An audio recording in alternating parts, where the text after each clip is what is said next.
Hi everybody and welcome to Race Day Preview. Actually, Race Day Review here on Sunday night. Jimmie Johnson, the winner of the Lenox Industrial Tools 301. Gavin, Jimmie Johnson winning a race is obviously not surprising, but based on the way this race started, you had a few guys who were looking like serious contenders, and Jimmie Johnson wasn't one of them. Yeah, exactly. It started out Juan Pablo Montoya took off, raced away from the pack, looked great early. We had Casey Kane kind of dominate a little bit. He had led, I believe, 67 laps. He blew an engine, eventually blew an engine. He lost a cylinder, which really cut down his horsepower. He kind of faded. Was able to keep it in the top 10 for quite a while, which I thought was pretty impressive for him.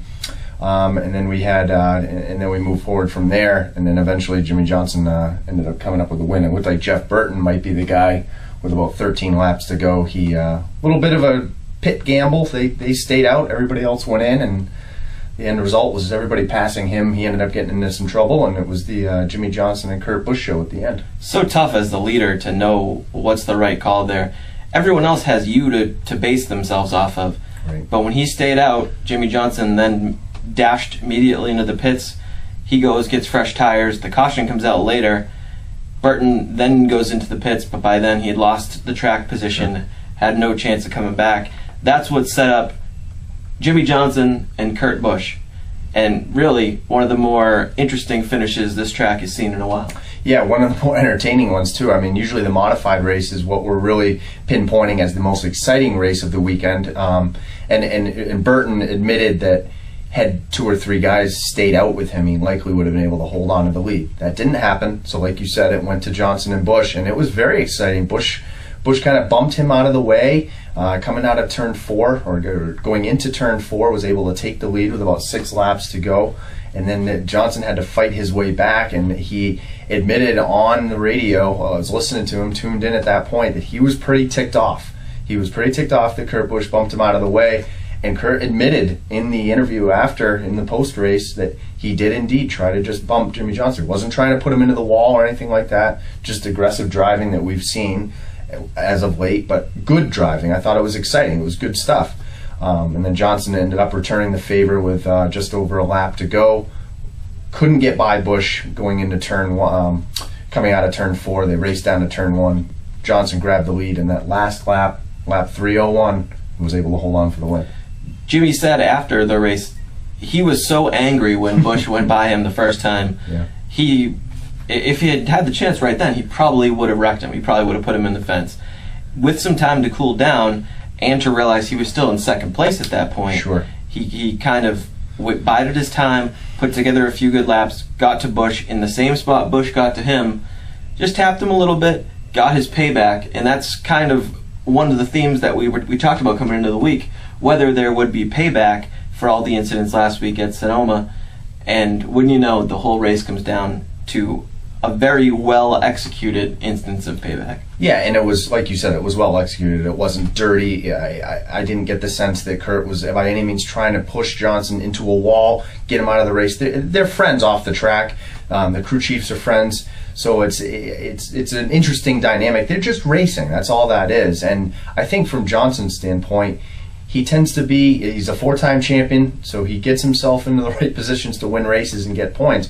But I think he has that tendency, or the you know, kind of guys look at him as being a little bit like a little soft, so to speak. And I think, you know, he's got the beard going now, and he had a little attitude in the post race today that we haven't seen before. And I think it even surprised Chad Knaus, his crew chief, when he said you know, I want to put him into the wall. I wanted to wreck him, and Chad was quick to say, let's strike that from the record, because I think that really surprised him that his driver was getting upset. But hey, it's a new Jimmie, and it's a Jimmie that's still successful. 2 straight wins, and he's got himself, you know, getting himself, he's 100 points out behind Kevin Harvick now, but toward the top of the standings once again. Yeah, as you mentioned, he's 105 behind Harvick now.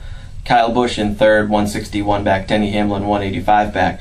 But effectively, Jimmie and Denny Hamlin are right now the leaders, because they both have 5 wins, which means if the chase were to happen today, and it's pretty much a lock at this point that both those guys are going to get in the chase. Yep. They're going to start then, if the chase was today, they'd both start with 50 bonus points. Yep. And be at the lead of the field. I think this is a big win, not only for that reason, but also for the fact that now Jimmie Johnson comes to the first chase race as the defending race winner.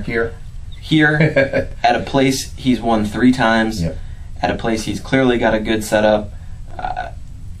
The drive for 5 is on, as far as I'm concerned, from this day forward. Yeah, he's clearly the guy to beat. He will always be the guy to beat until he is not in a chase. I mean, we've talked about this all year, and the fact that he could go in 12th and still be a favorite. Sure. He's just one of those guys. He's just so consistent, so good. And I think this week was a statement for him a little bit, because not only did he win, he did it in an aggressive nature, and I think he wants to make sure that these guys know that you can't. And he even said it, not an exact quote, but basically, you can't push me around. Right. Don't push me around, because I will push back, and he did that today. With so many green flag laps, I mean, we had a Loudon record, 201 consecutive laps without a caution. There were a lot of guys who fell down a lap and who just didn't have it today. It winds up only 16 guys on the lead lap, including just one guy from Roush Fenway Racing. That's Greg Biffle. Carl Edwards 2 laps down. Matt Kenseth a lap down. David Reagan a lap down. That team right now is struggling. They still have 3 cars in the chase at this point, but I think if they don't miss the chase, we're going to look at, if they don't make the chase, we're going to look at this race as kind of the start of that downhill. Yeah, and it seems to just be a trickle-down effect. Each week they seem to be getting worse, and like you said, all 3 are in, but none of them are contenders at this point. And Carl Edwards was very good in the Nationwide Series yesterday, and basically non-existent today. I would say very bad. Yeah, exactly. Yeah, he ended up being lapped before the halfway mark. I mean, a lot of the field was, but that's not a guy that you expect to be lapped. No.